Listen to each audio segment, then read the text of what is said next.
한때 친인척으로 엮여있던 남부와 북부 왕국이었지만 예후 왕조가 들어서면서 양국의 친밀한 관계가 깨지고 맙니다. 아마샤가 즉위하면서 잠시 다시 한번 동맹 결혼으로 가까워지나 싶었지만 유다 왕국 내부의 반발로 인해서 이런 노력은 수포로 돌아갔습니다. 그 결과 아마샤의 요청으로 왔던 북부의 군대가 남부인 3천 명을 죽이고 약탈하는 사건이 발생했던 거죠. 외교적 해결이 결렬된 BC 792년 양측은 남부왕국에 속한 베세메스 인근 지역에서 결전을 벌이게 됩니다. 이때 양측의 군사 규모가 얼마나 됐는지 전해지진 않습니다만 당시 남북왕국 모두 활발한 확장 정책을 펴고 있었으니 제법 큰 전투가 벌어졌을 게 분명합니다. 전투는 북부왕국의 승리로 끝났습니다. 북부군은 거침없이 남하에서 수도인 예루살렘의 외벽을 상당 부분 파괴하고 성전과 왕궁의 재물과 함께 사람들을 탈취해서 돌아갔습니다. 이것만 해도 굉장한 위기였는데 더 큰 문제는 이 당시 남부왕국의 왕이었던 아마샤가 사로잡혔다는 점입니다. 이때 북부로 잡혀간 아마샤는 요아스가 죽을 때까지 그곳에 머무를 수밖에 없었던 것 같습니다. 아마샤가 북부의 왕 요아스가 죽은 후에 15년을 더 살았다는 기묘한 표현은 그 힌트 중 하나입니다. 보통은 상대편 왕 제위 몇 년에 이쪽 누가 왕이 되었다는 식으로만 표현되는데 여기서는 상대 왕이 죽은 후에 몇 년 동안 더 아마샤가 생존했다는, 그러니까 처음 나오는 표현이 사용되고 있는 거죠. 또 유다 온 백성이 아사랴를 왕으로 세웠다는 기록도 의미심장합니다. 물론 앞서도 백성들이 왕을 세우는 일은 있었습니다. 이건 아달랴 이후 유다 왕들 가운데 자주 발견되는 즉위 공식입니다. 대제사장 여호야다는 요아스를 왕으로 세웠고 요아스가 암살로 죽은 가운데서 아마샤도 그런 식으로 왕이 되었을 겁니다. 그런데 특이한 점은 이 기록이 실려있는 위치입니다. 아사랴의 정식 즉위 기사는 열왕기하 15장인데 그의 아버지 아마샤에 관한 설명이 나오는 자리인 열왕기하 14장 21절에 백성들에 의해 그가 왕이 되었다는 기록이 나오고 있는 겁니다. 그 다음에 북부 왕국의 왕인 여로보암 2세에 관한 설명이 있고 그 다음에서야 정식 기사가 다시 이어진다는 거죠. 이건 아사랴가 왕이 되었을 때 그의 아버지인 아마샤가 살아있었음을 암시하는 것으로 보입니다. 세 번째 힌트는 열왕기하 14장 21절의 엘랏 건축에 관한 설명입니다. 엘랏은 에시온게벨 인근에 건설된 항구 도시인데요. 분명히 건설의 주체는 아마샤의 아들인 아사랴입니다. 그런데 좀 전에도 말씀드렸지만 아사랴의 즉위 기사는 아직 본격적으로 나오지도 않았죠. 15장에 나옵니다. 그렇다면 이 엘랏 건축은 아마샤가 죽기 전에 아사랴에 의해 시작되어서 아마샤가 죽은 후에 완성된 것은 아닌가, 그런 인상을 줍니다.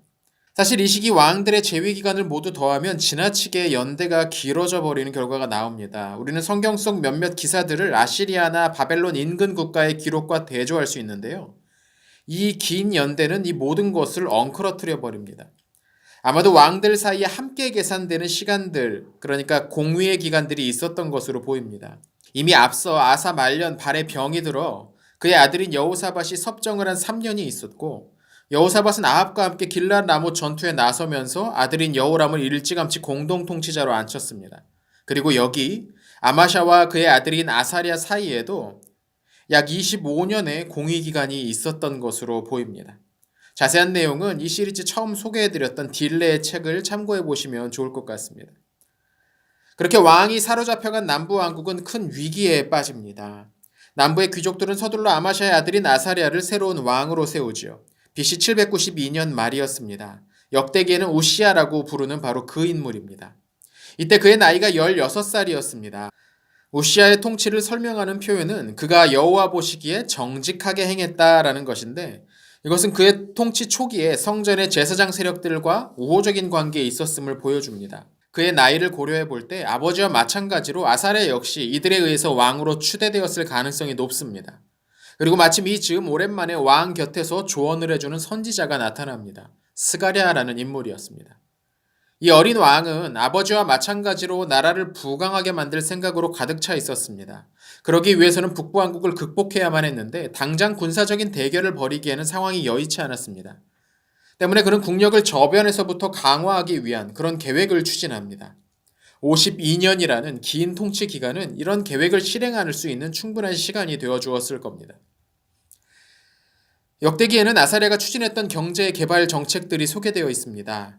우선 그는 북부의 요아스에 의해서 무너진 수도 예루살렘 성벽을 재건하는 공사를 시작합니다. 이건 가장 빨리 추진해야 하는 작업이었습니다. 성벽이 무너진 도시는 재기능을 할 수가 없었으니까요. 아사랴는 단순히 재건만이 아니라 방어를 위해 증축까지 시행했던 것으로 보입니다. 병사들이 올라가서 공격하는 적들을 막을 수 있는 망대를 덧붙인 거죠. 아사랴를 소개하는 표현 가운데 재미있는 것은 농사를 좋아하는 사람이었다라는 말입니다. 그 별명처럼 그는 농업을 장려하기 위한 조치들을 잇따라 시행합니다. 건조한 이 지역에서 농사를 짓기 위해서는 물을 저장하는 저수조를 건설하는 것이 필수적입니다. 석회질로 되어 있는 암석을 개인적으로 파내려가는 것은 쉽지 않은 일이었겠죠.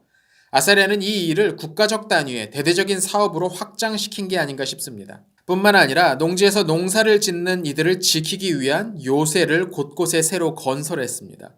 또 농업을 담당하는 관리들을 특별히 임명해서 관련 산업을 진흥하기 위한 노력을 했던 겁니다.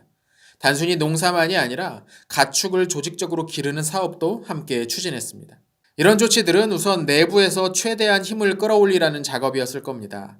물론 한두 해에 걸쳐서 이루어진 건 아닐 겁니다. 아사랴는 최대한 힘을 기르기 위해서 참고 참았습니다.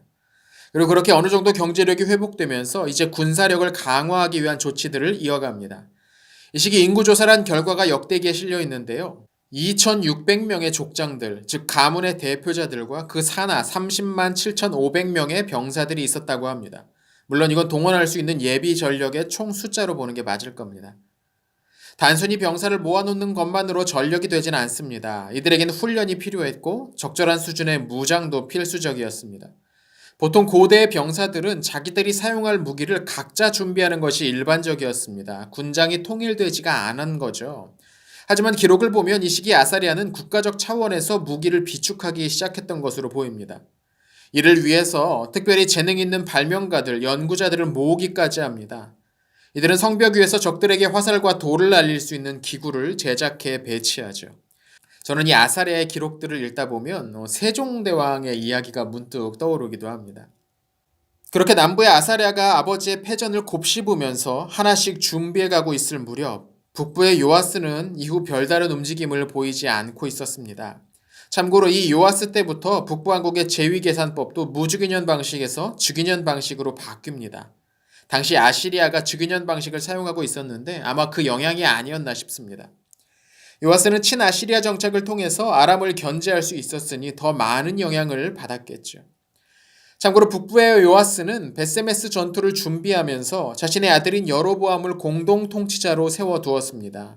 때문에 요아스의 아들 여로보암, 통상 여로보암 2세라고 불리는 이 인물의 제위 연대는 BC 793년부터 계산되기 시작하죠. 요아스가 실제로 사망한 것은 BC 782년이었으니 약 10년가량 아버지와 함께 왕위에 있었던 셈입니다. 요아스가 죽고 여로보암이 즉위하면서 잡혀와 있던 남부의 아마샤가 풀려난 것으로 보입니다. 요아스가 죽은 후 아마샤가 15년을 더 살았다는 문장의 행간에 담긴 의미죠. 아마도 새 왕이 즉위하면서 이를 축하하는 행사의 일환으로 잡혔던 사람들을 풀어주었던 게 아닌가 싶습니다. 풀려난 아마샤는 당연히 예루살렘으로 돌아왔을 텐데 이것이 묘한 긴장감을 불러일으킵니다. 이미 예루살렘에는 그의 아들인 아사랴가 10년째 통치를 하고 있었던 상황이었고 이 시기 그는 제사장 세력과의 관계도 나쁘지 않았던 상황이었기 때문이지요. 하지만 포로가 되기 전 아마샤의 행적은 그와 달랐습니다. 돌아온 아마샤는 일종의 자발적 근신과 비슷한 상황에 놓이게 된 게 아닌가 싶습니다. 보통 이런 경우 그냥 상황 정도의 명예를 부여받고 사실상 권력에서 배제되는 게 일반적이죠. 한편 BC 782년 요아스가 죽고 북부를 단독으로 통치하게 된 여로보암 2세는 정력적으로 군대를 키우기 위한 움직임에 나섰습니다. 이 시기 활동했던 선지자가 요나였습니다. 우리가 잘 아는 그 요나입니다. 그는 북부왕국이 크게 영토를 확장시킬 것이라고 예언을 했고 실제로 여로보암은 하맛 어귀부터 아라바 바다까지 크게 영토를 확장했던 것으로 보입니다. 여기서 아라바는 사해를 가리키고 하맛은 상당히 북쪽으로 올라간 지역입니다. 이 지역은 그동안 아람이 장악하고 있었는데요. 이 지역의 헤게모니를 빼앗아온 것이지요. 어떻게 이런 일이 일어났을까요? 이건 다음 시간에 좀 더 자세히 설명해 드리도록 하겠습니다.